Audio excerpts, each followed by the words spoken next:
Oh, hello. You must be here for chapters 5 and 6 of Charlie and the Chocolate Factory. Let's start. Chapter 5 The Golden Tickets. You mean people are actually going to be allowed to go inside the factory? Cried Grandpa Joe. Read us what it says quickly. All right, said Mr. Bucket, smoothing out the newspaper. Listen. Mr. Willy Wonka, the candy-making genius, whom nobody has seen for at least 10 years, sent out the following notice today. I, Willy Wonka, have decided to allow 5 children, just 5, mind you, and no more, to visit my factory this year. These lucky 5 will be shown around personally by me, and they will be allowed to see all the secrets and magic of my factory. Then at the end of the tour, as a special present, all of them will be given enough chocolates and candies to last them for the rest of their lives. So watch out for the golden tickets. 5 golden tickets have been printed on golden paper, and these 5 golden tickets have been hidden underneath the ordinary wrapping paper of 5 ordinary candy bars. These 5 candy bars may be anywhere, in any shop, in any street, in any town, in any country in the world, upon any counter where Wonka's candies are sold. And the 5 lucky finders of these golden tickets are the only ones who will be allowed to visit my factory and see what it's like now inside. Good luck to all, and happy hunting, signed Willy Wonka. That man's dotty, muttered Grandma Josephine.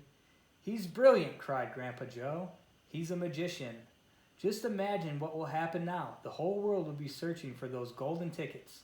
Everyone will be buying Wonka's candy bars in the hope of finding one. He'll sell more than ever before.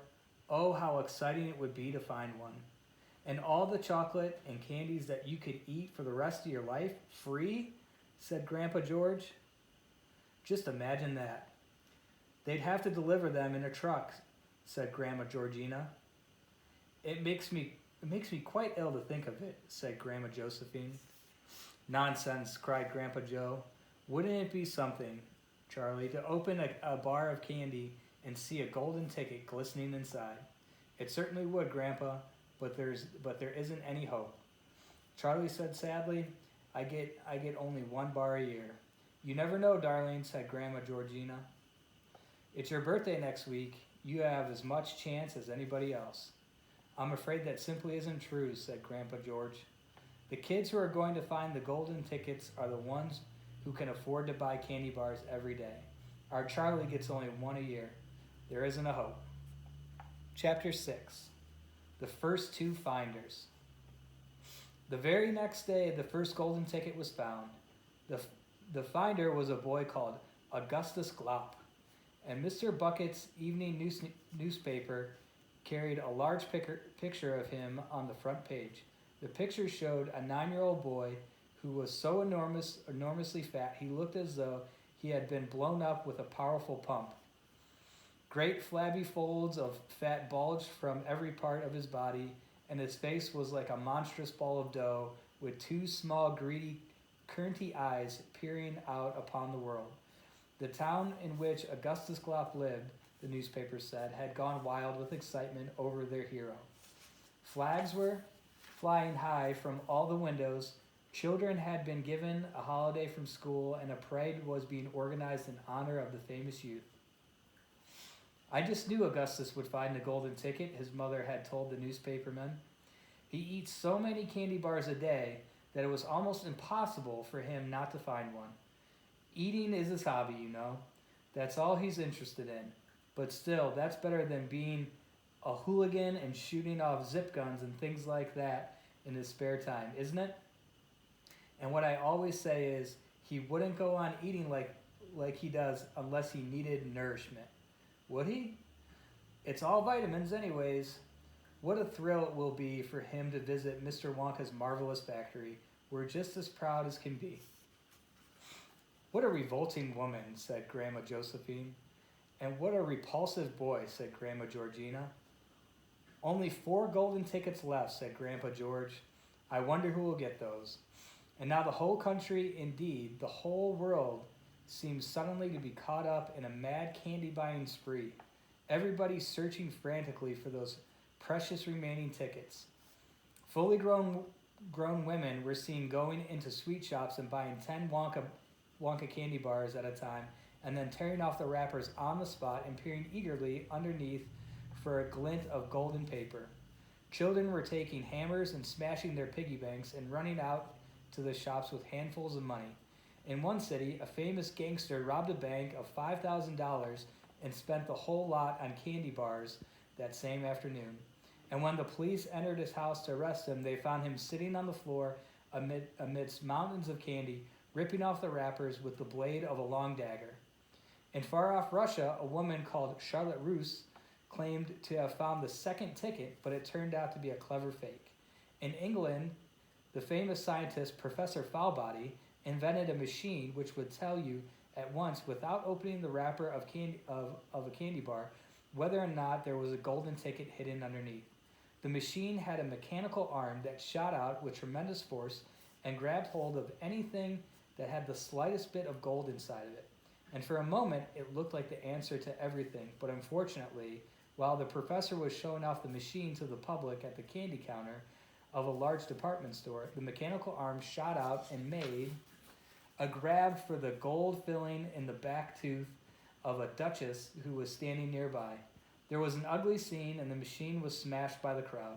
Suddenly, on the day before Charlie Bucket's birthday, the newspapers announced that the second golden ticket had been found. The lucky person was a small girl called Veruca Salt, who lived with her rich parents in a great city far away. Once again, Mr. Bucket's evening newspaper carried a big picture of the finder. She was sitting between her beaming father and mother in the living room of their house, waving the golden ticket above her head and grinning from ear to ear. Veruca's father, Mr. Salt, had eagerly explained to the newspaper men exactly how the ticket was found. "You see, fellers," he said, "as soon as my little girl told me that she simply had to have one of those golden tickets, I went out into the town and started buying up all the Wonka candy bars I could lay my hands on. Thousands of them. I must have bought hundreds of thousands. Then I had them loaded into trucks and sent directly to my own factory. I'm in the peanut business, you see, and I've got about 100 women working for me over at my joint, shelling peanuts for roasting and salting. That's what they do all day long, those women. They sit there shelling peanuts. So I say to them, okay, girls, I say from now on you can stop shelling peanuts and start shelling the wrappers off these crazy candy bars instead. And they did. I had every worker in the place yanking the paper off those bars of chocolate, full speed ahead from morning till night. But 3 days went by and we had no luck. Oh, it was terrible. My little Veruca got more and more upset each day, and every time I went home, she would scream at me, "Where's my golden ticket? I want my golden ticket." And she would lie for hours on the floor, kicking and yelling in the most disturbing way. Well, sir, I just hate to see my little girl feeling unhappy like that, so I vowed I would keep up the search until I got her what she wanted.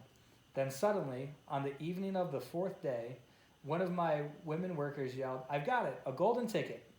And I said, give it to me quick. And she did, and I rushed home and gave it to my darling Veruca, and now she's all smiles, and we have a happy home once again. "That's even worse than the fat boy," said Grandma Josephine.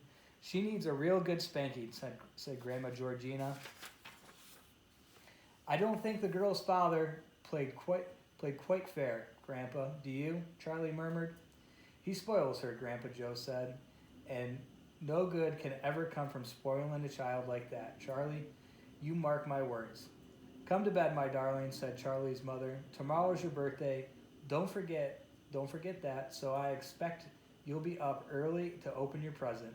"A Wonka candy bar?" cried Charlie. "It is a Wonka candy bar, isn't it?" "Yes, my love," his mother said. "Of course it is." "Oh, wouldn't it be wonderful if I found the third golden ticket inside it?" Charlie said. "Bring it here, and when you get it," Grandpa Joe said, "then we can all watch you taking off the wrapper." That's the end of chapters 5 and 6.